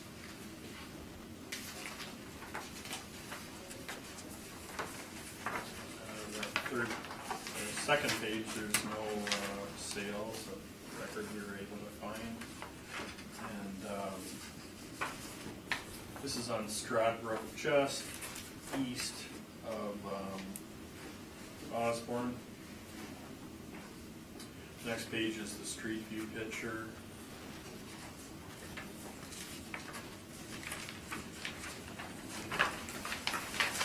Page 3, we have our workup, and this looks like it's all model driven. There's 61 bedrooms. Our overall income is $732.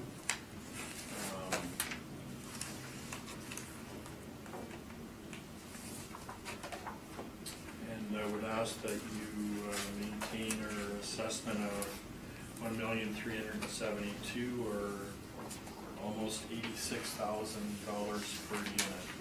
And that's all I have on that. Thank you, Mr. Lucky. Mr. Reimer, do you have any questions for the assessor? Thanks, Madam Chair. Mr. Lucky, as far as we can tell, this is model driven, top to bottom, including cap, correct? Right. Thanks, Madam Chair, that's my question. Thank you. Mr. Seelan? No question, Madam Chair. Mr. Whitford? Okay. I don't know. Okay. No time if you want to Take- ignore it. I do have a question on your cap, Mr. Lucky. So here we have a 1955 property. You've used a 5.1 cap. I think others of that vintage, in some of your presentations today, you've used a 5.3. Right. So can you explain a little bit more about your cap rate? Sure. Thank you. Same situation as the previous one. This is a small building. On page 1, it shows the area, gross floor area of 12,444 square feet, so that's below 15,000 square feet. So it's been reduced. The real tiny ones are down into the 4 caps. So this one's only a minor adjustment from 5.3 to 5.1 because it's slightly below 15,000 square feet. So it's a smaller building based on the size. So I think I heard you say before, it's more desirable in the marketplace. A larger pool of investors Right. might be interested in this property. Exactly. Thank you, Mr. Whitford. Just a question on the income statement. I don't know how closely you look at these on page 13. The bottom line with the handwritten note, replace boilers.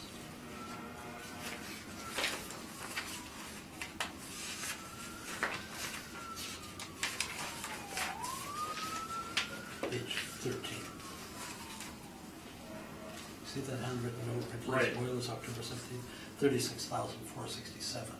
Now, just to help me understand, typically, I would treat that as a capital expenditure, and That's I'd right. amortize it out over 25 years or something, Right. not over 1 year of expenditures here. Right.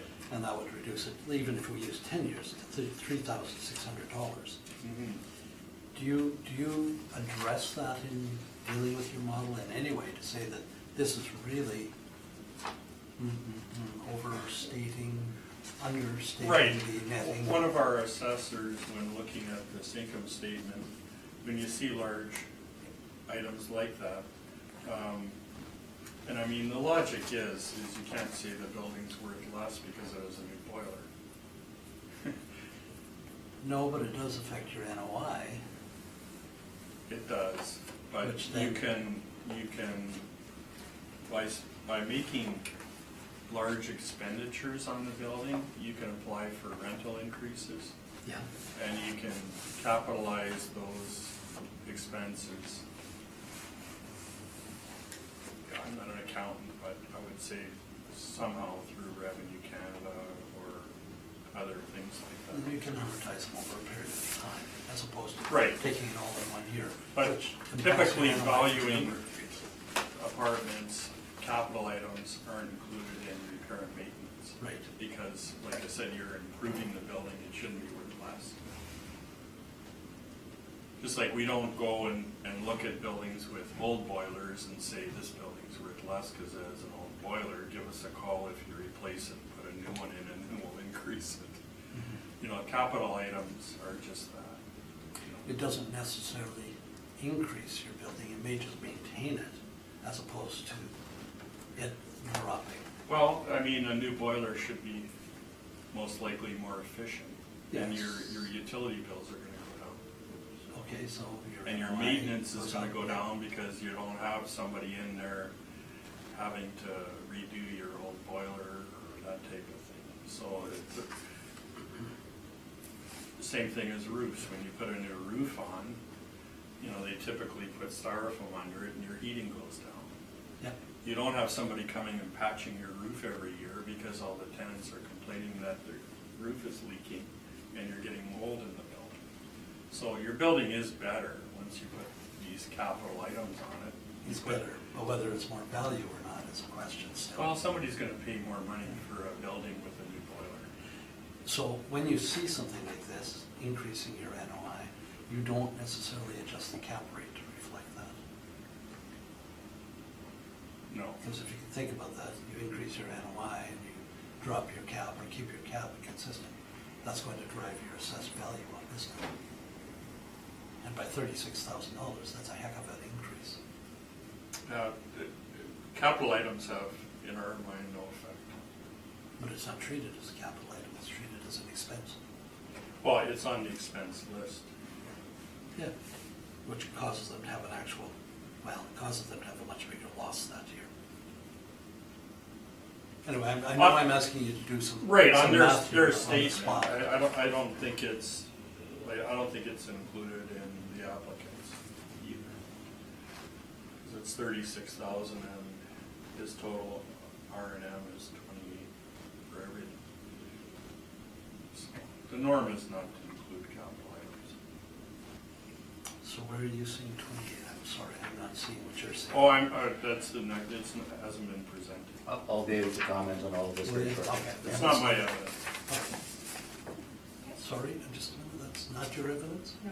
Oh, no, the 28,000 R&M is from Sorry. the other. You're looking at This me. is my evidence. Sorry. You're right. You're way ahead of me. Yeah, Good. well, we're way behind one or the other. I'm done, thank you. Mr. Runner, when you're ready. Lots of good points made, so I'd like to address this. Turn it, for better or worse, turn this into a bit of a discussion, because Mr. Whitbread's raised some really good points. Here's where we can agree. If the item, and recall from we had a previous property earlier where I referenced the very last page of our brief, and you could see that, actually two of them, where you could see how we removed capital items. There were some other blacked out items that we took out very high figures. Because the objective here, Mr. Whitbread's alluded to it, and Mr. Lucky is also sort of indirectly alluded to the effect of all this. Step one, if it's a boiler replacement, no question, we wouldn't include that ever, as that's a capital item, we wouldn't include it in our R&M. Second point, would that have an effect on your NOI? Well, actually, yes, it would. It would have the tendency, if you've got a new boiler, and I agree with Mr. Lucky here as well, there's actually more we can agree on than disagree. If you have a new boiler, the maintenance costs are gonna go down, and you're gonna have more efficient utilities, so your expenses are gonna go down. That's gonna be reflected in a higher NOI year in and year out, and that's gonna produce the higher value. So to that extent, there is that correlation.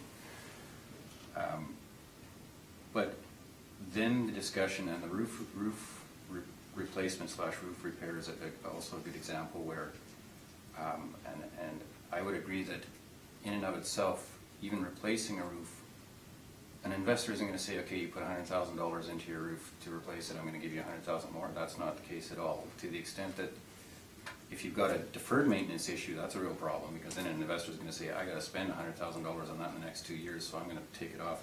But if you've replaced it, what he's going to look at is, okay, that is in good shape, and the effect on the NOI is effectively zero, except to the extent that, again, you've got on a more efficient building and utility costs go down. Okay, so maybe there's a marginal increase in NOI. So all of that is certainly true. The key in this valuation is, what would an investor, as of the valuation date, the reference date, April 1 of 18, what's he going to predict? Because of course all of this is forward-looking. What kind of net operating income are we going to be able to generate? A $36,000 expense, that's not a recurring expense that he would expect obviously to pay every year. That's just not going to be part of the equation. So if we could leave Mr. Lucky's brief on that very page, open at page 13. That's the income statement for the property for 2017. And then please open our brief to page 8 beside that. And I'm going to focus on 2017 because this is a prime example. So 2017, at line 27, this is the repair and maintenance line. The net repairs and maintenance that we've included in our valuation is $40,514. That is on the owner's INE submission for 2017. That is the total repairs and supplies of $77,406 minus that, the entire amount of the boiler. Now, Mr. Whitbread's made a good point. You know, when you're reporting to CRA, you're of course capitalizing it, and then you're taking CCA off that, you're taking depreciation off that to come up with a new CCA for the next year, and you keep that moving forward. So every year you take, let's say 10% or something like that, and you get a depreciated cost, so your actual CRA expense goes down every year. In the valuation, and it's a very good analogy, except in the valuation context, 36,000 is a 36.5, let's call it, is a capital item that is not included in any way in our stabilization or our submission. It's not, these kind of things are not depreciated on a straight line basis, but rather than incorporated as the boiler gets older and you've got higher maintenance costs, it's going to be reflected not as a capital item, but as repair and maintenance of the boiler and such. So that's how there's a bit of a difference there, but at the end of the day, the analogy is very, very close as far as how it works. So in our submission, again, at line 27, $40,514 in no way, it completely removes that capital item. It also removes snow removal, which is on a separate category. So our net for that year is $40,514, much, much lower than the $77,406. And as Mr. Lucky correctly indicated, what we're stabilizing actually is lower still. And $28,000 that we've stabilized, in our opinion, represents a stabilized amount that an investor would assume want to go forward. So the differences in this particular case, there's differences pretty much across the board in this one. The effective gross income on line 13 that we have applied is $128,419. That is, of course, about $10,000 less than the model, the EGI that the model predicted. That is based on the performance of the property in 2017 with a potential gross income of $128,324, taking off vacancy and then adding in the laundry and parking income. The expenses, as we've shown there, total at line 31, total $81,950, including that stabilized $28,000 expense for repairs and maintenance. So the expense ratio in this case is 63.8%, which is certainly significantly lower than 17 and 16, and very consistent with what was happening at 2015. So that results in an NOI of $46,469. Again, with this age bracket, being the 46 to 59 age bracket, we're capitalizing at 6.25%, and ask that the board order a reduction to $744,000 for those reasons. Thank you. Thank you, Mr. Brown. Mr. Lucky, do you have any questions?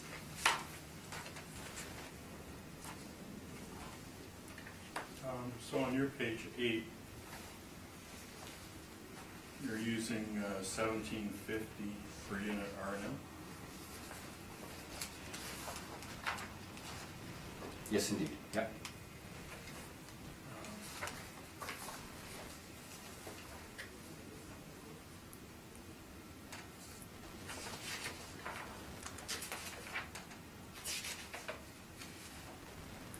So this building is 1955, I believe. Yeah, I believe so.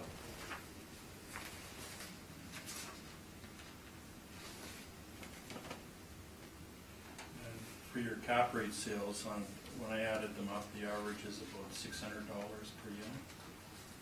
Well, that certainly could be. Recall though, Mr. Lucky, that in some cases the income is very, very low, and in some cases they've been substantially renovated, which this building is not. But the income's fairly low here, isn't it? The income at 128,324.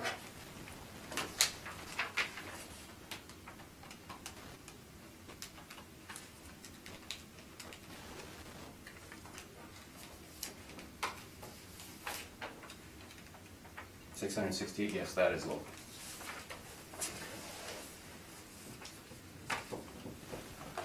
No further questions.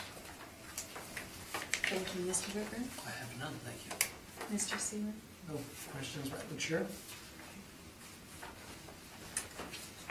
Mr. Rapper, you said 668. Yes. That's the market gross rent for the property? That's $668 per door per month, yes. That's what, if you take our 128,419 and divide it by Yeah. 12 by the number of suites, yes. Yeah, okay. And you said it was low? That would be at the low end, and it would be a reflection of why the expense ratios are fairly significant here. Now, of course, so on our page 8 again, the actual expenses and the actual expense ratios were significantly higher, and again, I'm not suggesting, I don't believe an investor would be attracted to an investment where the expense ratios on a go-forward are consistently in the 78 to, it just doesn't, it's not a good investment. So we've attempted to compensate for that, and certainly for the reasons we've talked about with repair and maintenance, take out the boiler entirely and stabilize at the lower amount. But Mr. Lucky has a point at $668 per suite, and with an expense ratio of 64%, that's not a particularly attractive investment either. I'm certainly going to suggest the but the model has really overstated the NOI. But if one were to make perhaps an adjustment on an assumption on the R&M to something lower, to something in between, so the NOI, and I'm not asking for this, but I'm suggesting if one were to assume an expense ratio closer to, between 57 and 60%, and the 6.25 cap, that there would be a logic to that. I would understand that, because this is higher than the expense ratio with the lower income is higher than one would hope to get for a property like this. Thank you for explaining that. We'll move to item number 9. 303 Stradbrook. The issue is quantum. Mr. Lucky, when you're ready. Thank you. 303 Stradbrook is file 19-2482, roll number 12031800100. We have two-story building built in 1963. There's 16 suites.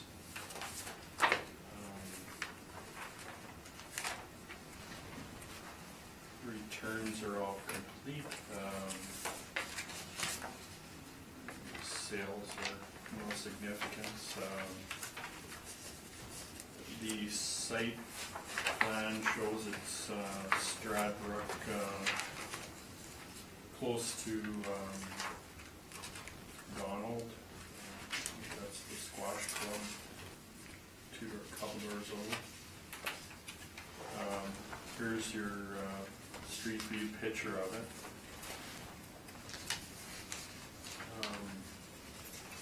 Workup on page 3, Mr. Reimer's NOI is actually higher than ours, so I would default to that. And due to the size of this building,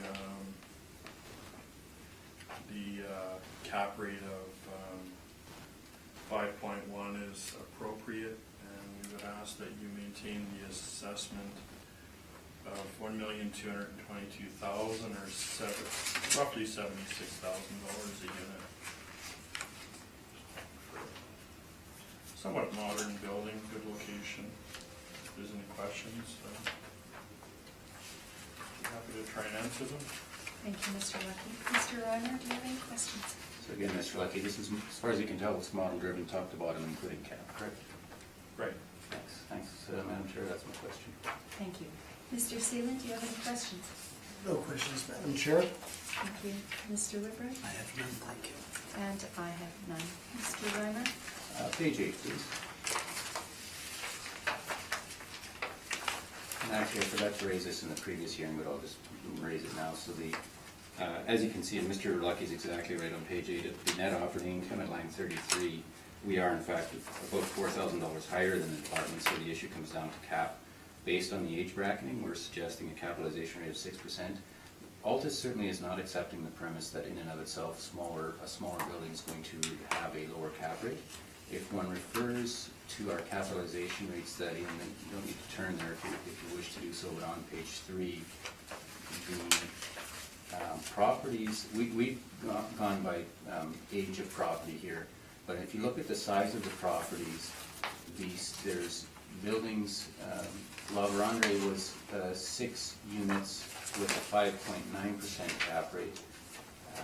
Mighton was 12 units with a 6.05%.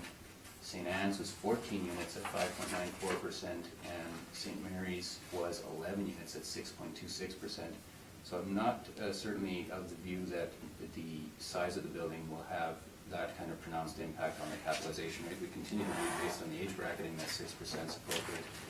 One of the concerns that, or one of the risk factors in a smaller building is, of course, you've got, for instance, 10 suites, and you've got one suite vacant, not for an entire year, but you've got turnover, and the equivalent of one suite vacant for your, all of a sudden your vacancy rate is at 10% as opposed to 50 suites or 100 suites, where it's the risk in that respect is much lower. So we continue to believe that the age and quality of the building are significant factors, more so than the size, and ask for the 6% in this case, which results in a slightly lower value, as indicated on our page 8, of $1,103,000. Thank you.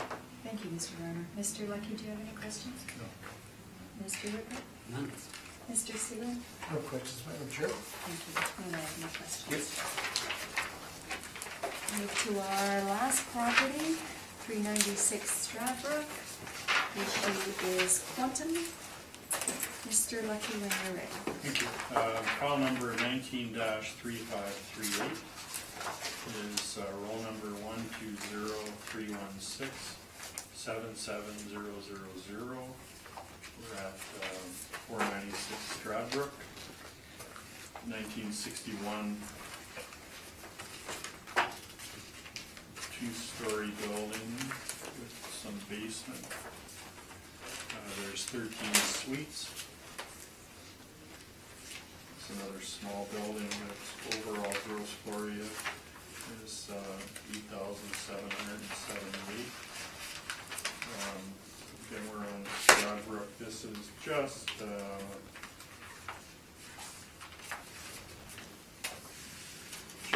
east of Osborne.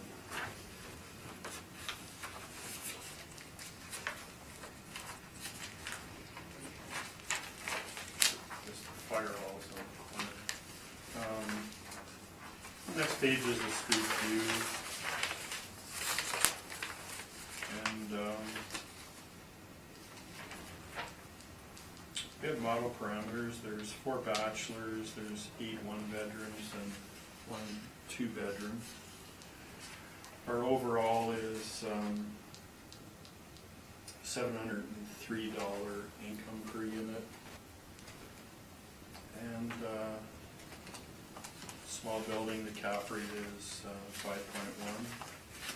I would ask that you maintain our assessment of $1,071,000, or just over $82,000 per unit. Any questions? Thank you, Mr. Lucky. Mr. Lerner. Thanks, Madam Chair. To the best of your knowledge then, Mr. Lucky, this is again model driven right through to cap rate and with no adjustments, correct? Doesn't look like, I didn't make any changes. All right. Thank you, Madam Chair. That's my question. Thank you. Mr. Seeland, do you have any questions? No questions, I'm sure. Mr. Whitman? No. And I have no questions. Mr. Reimer, we're Page ready. 8, please.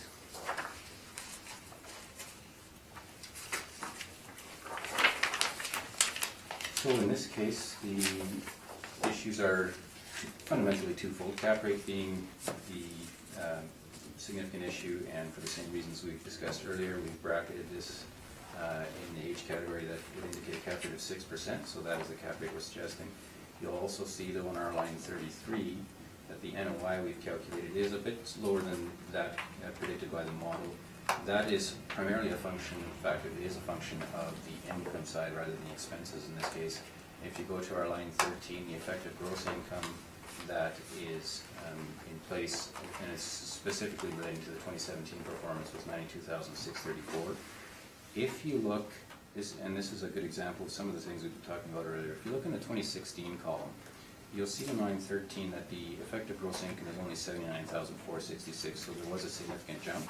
But then if you go down to line 27, the repairs and maintenance, you'll see that over $120,000 was spent on the building. So this is the business model I was referring to earlier, where you spend amounts that are clearly would include capital, and then you approach the RTV and get the above rent guideline, which is what's happened here. So we've applied the higher rent, that would be post renovation obviously. And our stabilization on line 27 of a repair and maintenance is only $13,000. That's obviously far different than what was going on in 16 and 17, but those amounts I should say, would include significant sums of capital.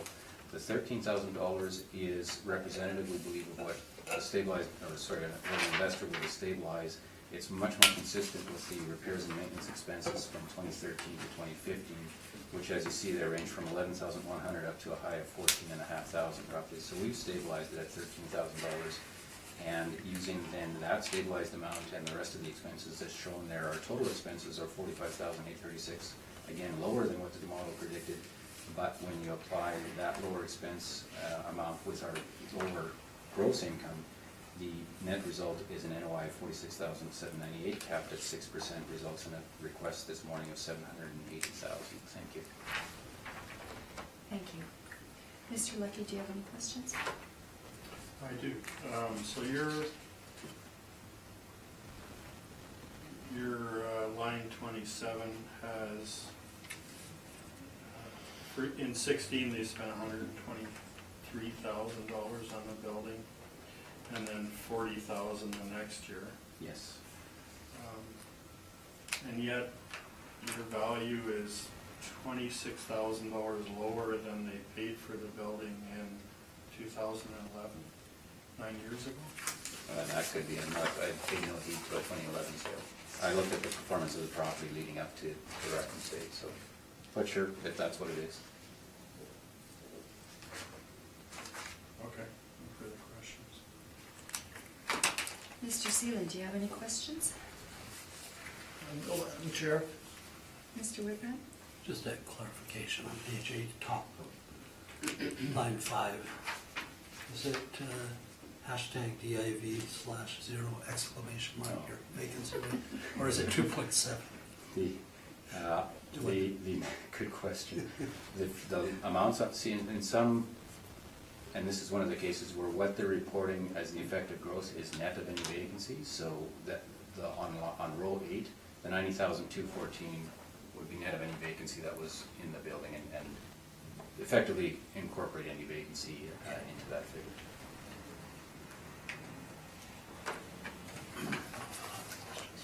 And I have no questions.